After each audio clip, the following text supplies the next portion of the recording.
Halo Wars was an old ass game that came out in 2009. It was made by Ensemble Studios and it came out during that weird golden era of video games, or just Microsoft when they were just throwing Halo into whatever genre they could. So it was like, all right, I guess we'll put in a strategy game. Back then, when I first saw this game, I thought it was just going to be another first-person shooter. You know, you go around, you shoot Covenant, you pick up their weapons, you dual wield, all that type of Halo stuff you're used to. But instead, nah. It's a top-down, tactical, and confusing as hell strategy game.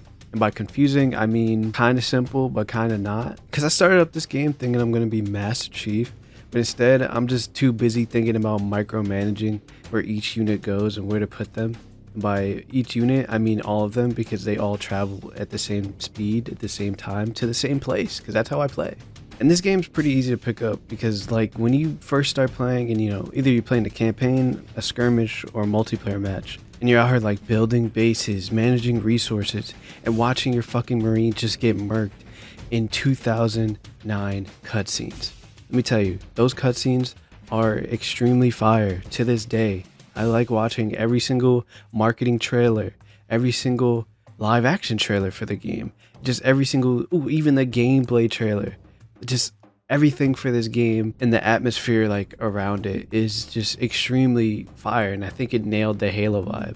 I remember I used to play like a handful of strategy games on console, Ruse, and what was the other one, Command and Conquer, and I feel like those kind of strategy games were a little more complex to control compared to this one. This one is pretty simple. The UI is pretty simple to follow, easy to get into, because the radial menu made me feel like I knew what I was doing. And you could tell that I didn't know what I was doing. By the way, I only press LB, aka to press all units. I'm pretty sure it's LB, because I literally pick up all my units and move them from place to place.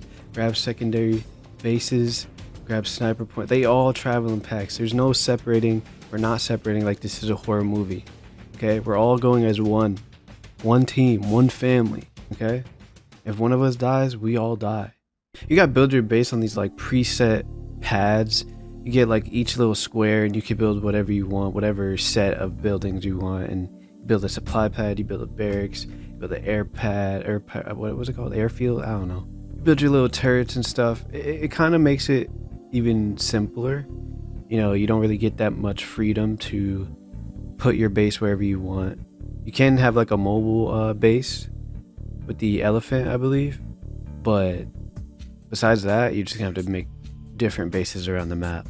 And to get those different buildings out of the map, you're gonna need Spartans, because I feel like Spartans are mad OP, and it's kind of the point. They're fucking Spartans. They're so OP, it's actually funny. These dudes could solo a base. They can hijack freaking vehicles just like in the regular games and just walk off like it's nothing. Like they're actual badasses. You can only have 3, which is fine. 3 is more than enough. But compared to the Marines, those Marines have the life expectancy of like fucking aluminum foil in a microwave. They're not gonna last long. It's gonna go wrong very quickly. But at the same time, while they may be hella fragile, I just spam them. I literally just spam them because they're hella cheap. And why not? We'd win in numbers. You just spam units, or spam Marines. Speaking of spamming, I definitely spam the ODST troopers. I definitely spam those because, one, every time I spam them, I think of Halo 3 ODST. I ain't gonna lie. I think it's also cool how each character has their own little set of abilities and set of units. Like Forge, he has like his own little tank, and he can just drop that shit like it's fucking Amazon Prime. It's kind of cool. He literally spawns a tank. That's kind of cool. That's his thing now. You got like Anders, which is kind of like the research lady, and her research speed is hella fast. She has cheaper and faster upgrades, essentially just being the scientist nerd type of lady. And you get fucking Captain Cutter. I just use him for the Mag Blast and the ODST, me personally. But at the same time, I kind of love that you could play as the Covenant, because I don't think I really use the Prophet of Regret, but the Prophet of Regret, he has this fucking, you can play, yo, it's so cool. You could spawn them in the game and play them. You could, bro, he has this floating fucking chair because he's the religious head. He's sitting on a fucking chair with the death laser, essentially absolutely destroying your fucking units on the battlefield. I remember seeing him when I used to play like multiplayer on this game, and my units would get fucking destroyed. But it was fun though. You got the Arbiter. Everybody loves the Arbiter. He's the GOAT. Which he can just straight up decimate your units while going full rage mode. He's essentially playing his own game, aka he's playing Doom. And because of that, like I said, just like with the Prophet of Regret, he also destroys my units.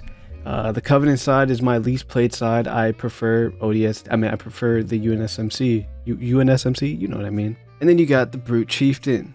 Now, this dude has a big ass hammer. He has hella energy, and he's like the other two dudes, he's gonna cause hella chaos. I think he can summon storms or like lightning storms or whatever. And actually, I barely seen people play him because I usually would play 2v2s. I never played 3v3s, so most people play the Arbiter and the Prophet of Regret. So I barely seen this guy, but what I remember is he is hella annoying, just like the rest of them. The campaign in this game, it didn't really have to be as good as it was. Me personally, I remember back then I used to play a lot of skirmish mode, essentially just playing against the AI, and that was enough for me. Because, I don't know, playing against the AI, I used to get hella immersed in the game, chilling, relaxing, listening to music before I would inevitably die by the Arbiter. But in campaign, it's kind of cool. You had like another essentially knockoff AI. You know, you had Serena, which is basically Cortana with more like sassiness or whatever and less therapy. You had your little Forge. But what I really like about this campaign is that it was actually challenging and it wasn't as quick as I thought it was going to be. Like, I thought you could just speed run, you know, playing on the higher difficulties, but nah. It's actually, you know, I'd be forgetting this game's a strategy game. You actually got to lock in and strategize, you know? And by strategize, like I said, I press all units and we go from point A to point B. But the multiplayer in this game is really where it's at, because that's where I found the most fun in this game. Playing multiplayer in Halo Wars is probably where most of my nostalgia comes from. I remember playing ranked on this game and just meeting some of the coolest people from Halo Wars. I don't know how we met on Halo Wars. Oh yeah, he was beating my ass and invited me to a party because I did some stupid shit. So I guess that's how most friendships start. Being now I'm playing in multiplayer with actual humans instead of AI, it made me realize how unbalanced and fucking stressful and hella addictive this game is, because there's no middle ground. There's no we had a long ass stalemate.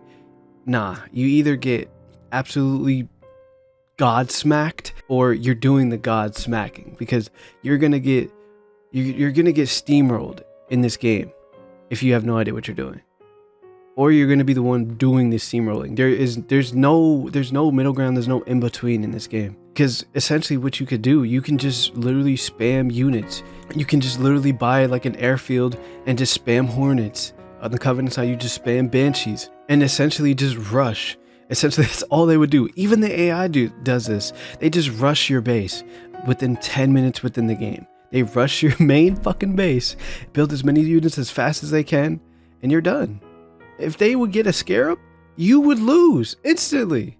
Also, I find it cool how when you destroy like a Banshee, they literally suicide into your fucking units. That way, they get hurt on the way down.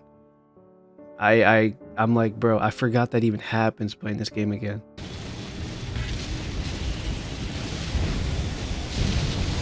Damn. What the fuck? It's just fucking crashing our shit. And your teammates in this game, they would always quit every single time. And they don't get replaced with a bot. They just disappear. Their base fucking destroys. And it's a 2v2, and now it turns into a 1v2. And you're done. You're just gonna sit there rebuilding your teammates' base and hoping and praying that they don't have 12 Banshees and a Scarab coming to rush your ass. Like I said before, the cutscenes in this game are really fire. Now, before I started playing this game, I used to watch so many gameplay trailers and the cutscene, the Halo Wars, the original Halo Wars trailer. I enjoyed it so much, I would replay this shit over and over again, because at the time, Halo was my favorite fucking IP. I loved Halo.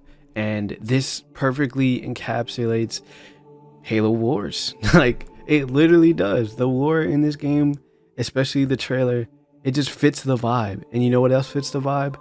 The music. The music is extremely chill, but it's extremely Halo. And it's kind of funny, you're hearing that chill ass music while your units are getting absolutely destroyed because of you. Honestly, it's because of you.